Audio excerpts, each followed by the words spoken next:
نمرود بن کنان حضرت ابراہیم علیہ السلام کے دور میں بابل کا بادشاہ تھا۔ مفسرین کا بیان ہے کہ نمرود بن کنان بڑا جابر بادشاہ تھا۔ سب سے پہلے اسی نے تاج شاہی اپنے سر پر رکھا۔ اس سے پہلے کسی بادشاہ نے تاج نہیں پہنا تھا۔ یہ لوگوں سے زبردستی اپنی پرستش کراتا تھا۔ نمرود نے اپنی سلطنت بھر میں یہ قانون نافذ کر دیا تھا کہ اس نے خوراک کی تمام چیزوں کو اپنی تحویل میں لے لیا تھا۔ یہ صرف انہیں لوگوں کو خوراک کا سامان دیا کرتا تھا جو لوگ اس کی خدائی کو تسلیم کرتے تھے۔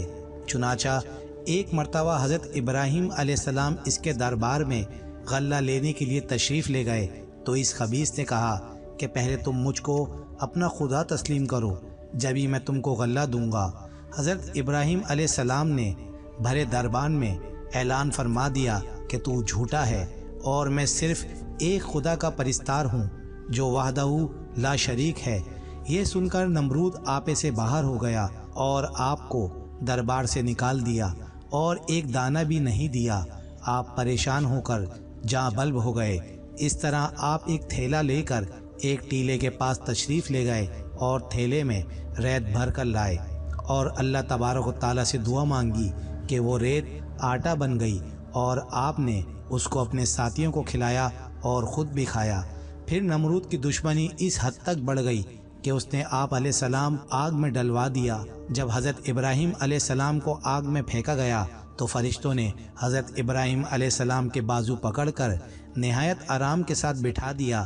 اس وقت رضوان نامی فرشتے نے جنت سے ایک خوبصورت لباس لا کر آپ علیہ السلام کو پہنایا۔ حضرت ابراہیم علیہ السلام ارد گرد ریحان سبزے اور شگوفوں کا عجیب و غریب خوبصورت باغ بنا دیا اور وہاں شیریں چشمہ جاری ہو گیا۔ حضرت ابراہیم علیہ السلام پر پروردگار عالم کا فضل و کرم ہو گیا۔ حضرت اسرافیل علیہ السلام ہر صبح و شام اللہ کے حکم سے لذیذ قسم کا کھانا جنت سے پہنچاتے۔ کمال خوشی اور بے غمی کا وقت گزرتا۔ 7 روز کے بعد نمرود نے سمجھا کہ آگ بجھ گئی ہوگی۔ اونچے محل پر چڑھ کر روزانہ نمرود دیکھتا کہ ابراہیم علیہ السلام کے زندہ رہنے سے خوف کرتا، اور اگر یہ اپنے خدا کی مدد سے زندہ نکلا تو مجھ پر اور میرے ملک پر آفت آ پڑے گی۔ اور کبھی کبھی اپنے دل کا یہ ڈر اپنے ساتھیوں سے بیان کرتا۔ اس کے ساتھی اس کو تسلی دیتے کہ آگ میں سنگ خارا بھی اگر ڈالا جائے تو وہ بھی پگھل جائے گا کیونکہ آگ اتنی زیادہ شدید ہے۔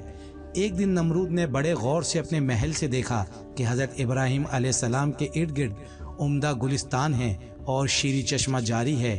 نمرود نہایت حیران ہوا، اضطراب اور پریشانی سے سرگردان ہوا اور کہا، اے ابراہیم، تجھ پر اس آگ کو کس نے گلزار کیا؟ حضرت ابراہیم علیہ السلام نے جواب دیا کہ میرے پروردگار کا یہ ادنا سا اثر ہے۔ نمرود نے کہا، جس کی قدر کا یہ ادنا اثر ہے، فی الحقیقت وہ بڑا پروردگار ہے۔ 40 یا 50 دن حضرت ابراہیم علیہ السلام اس گلزار میں رہے۔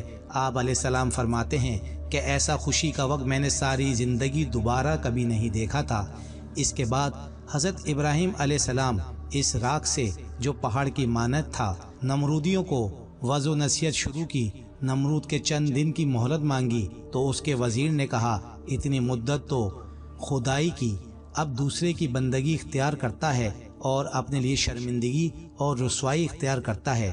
آخرکار نمرود نے حضرت ابراہیم علیہ السلام کے سامنے انکار کر دیا اور کہا، میں تیرے رب کی رضا کے واسطے کئی ہزار گائیں، بکریاں اور اونٹوں کی قربانی دیتا ہوں۔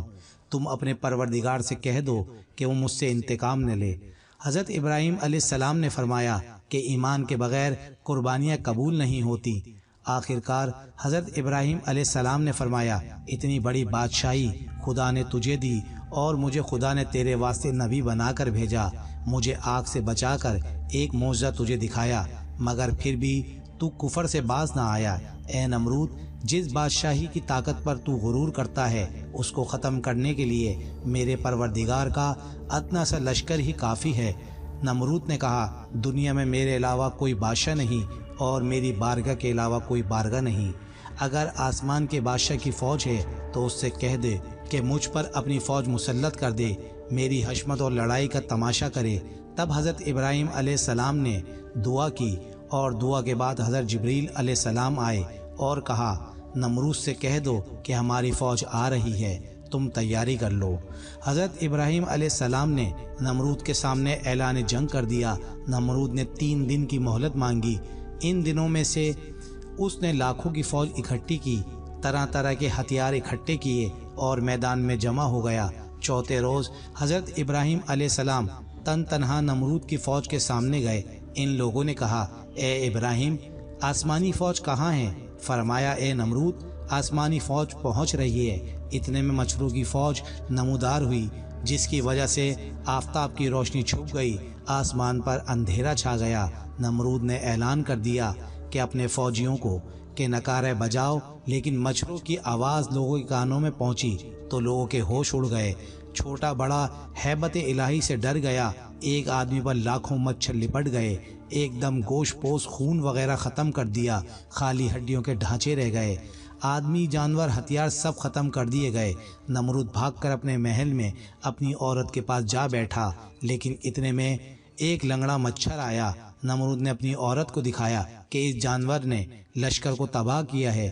اسی اثنا میں وہ مچھر اس کی ناک میں گھس گیا اور دماغ کو چاٹنا شروع کر دیا۔ نمرود ہتھوڑوں سے خود کو مارتا، محل کی دیواروں سے اپنا سر پیٹتا، اور بادشاہ جس نے خدائی کا دعویٰ کیا تھا، وہ بادشاہ جو ساری دنیا کا بادشاہ تھا، وہ بادشاہ جس نے ساری دنیا پر ظلم ڈھائے تھے، آج اس بادشاہ کا یہ حال تھا کہ جب تک اس کے سر پہ جوتے نہ مارتے اس کو قرار نہ آتا۔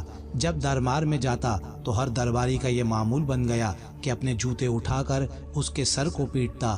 سر کو پیٹنے سے اس کو چند لمحوں کے لیے قرار آ جاتا، لیکن اس کے بعد مچھر دوبارہ اس کے دماغ کو چاٹنا شروع کر دیتا۔ یہ چیختا چلاتا دیوار کی مہروں سے سر کو پیٹتا، ہتھوڑ سے اپنے سر کو پیٹتا، لیکن قرار نہ آتا۔ آخر 40 دنوں تک اس عذاب میں رہنے کے بعد اس کی موت ہو گئی اور وہ جہنم رسید ہو گیا۔ میرے محترم عزیز دوستو، تاریخ پر اگر نظر دوڑائی جائے تو جن بادشاہوں نے اپنی طاقت میں مست اللہ تعالیٰ سے للکارا، ان کا انجام نمرود جیسا ہوا۔ دوستو، چینل کو سبسکرائب کریں، ویڈیو کو لائک اور شیئر ضرور کریں۔